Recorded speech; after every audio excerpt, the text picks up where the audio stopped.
Good morning, everybody. How are you doing today? Hope you're having an amazing and blessed day, and I hope you're getting a lot out of these messages.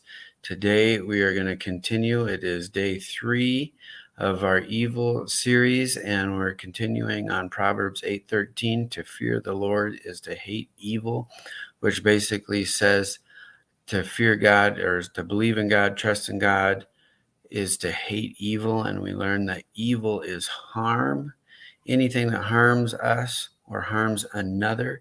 And what does that mean?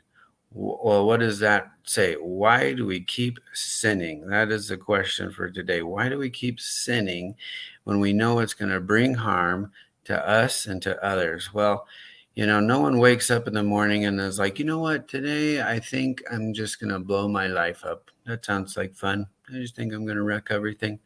No, that's not what happens. But we are all trying to just fulfill desires in our hearts. That's what leads us into sin. That's what leads us into, we have these desires. And a lot of these desires come from God.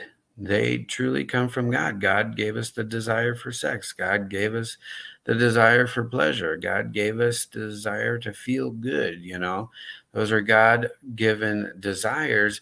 The problem is when we try to fulfill those desires in ungodly ways. That's when we have a problem. And what we have to do is realize that these desires that we have are unquenchable.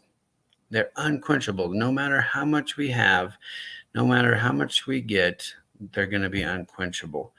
And I call them the unquenchable desires of our heart is what leads us to destruction. And that's the problem. If you go to Thanksgiving dinner and you stuff yourself full, no matter what, you're gonna be like, oh my God, I can't eat another bite. And then in a few hours, guess what? You're gonna be hungry again, and it's time to eat. So these things will never bring true satisfaction, and they'll never be quenched. So what do we do? So what do we do with that? Well, if we frame our sin in that way, if we understand that the thing we're doing that we know we shouldn't do is bringing us harm and it will never be quenched, and we can go to Jesus and we can say, Jesus, I need your help. I need your ability, your grace to overcome this. See, 2 Corinthians 12:9, Paul is talking to God about his thorn in his flesh and needing help with it. And this has been preached a million different ways, but to the point is that Paul is asking for help, and God's response is, my grace is sufficient for you, for my strength is made perfect in weakness. Now, we read that and we think Jesus is just telling Paul, suck it up. You can handle it. It's fine. You're fine. Oh, he'll never give me more than I can handle.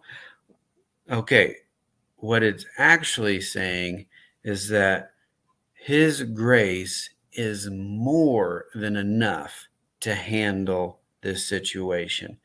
See, Jesus can handle this. I cannot. Jesus can overcome this. I cannot.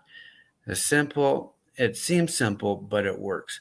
If we go to Jesus and we realize what I'm doing is harming me, what I'm doing will never be quenched, I will never be satisfied from doing this, I can go to Jesus and say, I need your help. I need your help with this. And just start with one. Don't start with all your sins or anything. Just start with one and test it out. See, that's what I want you to do today. I want you to take this, give it to God, take your sin, give it to God, and ask Him for help to overcome the desire. See, it's the desires that lead us into the sin. So if we overcome the desires, and we know that that's not going to satisfy, it's not going to help us, it's going to harm us, that just makes it easier to say, Jesus, I need your help with this. And guess what? Yes, it will be uncomfortable, and that's the problem. Discomfort up front, remember, fulfilling pleasure later.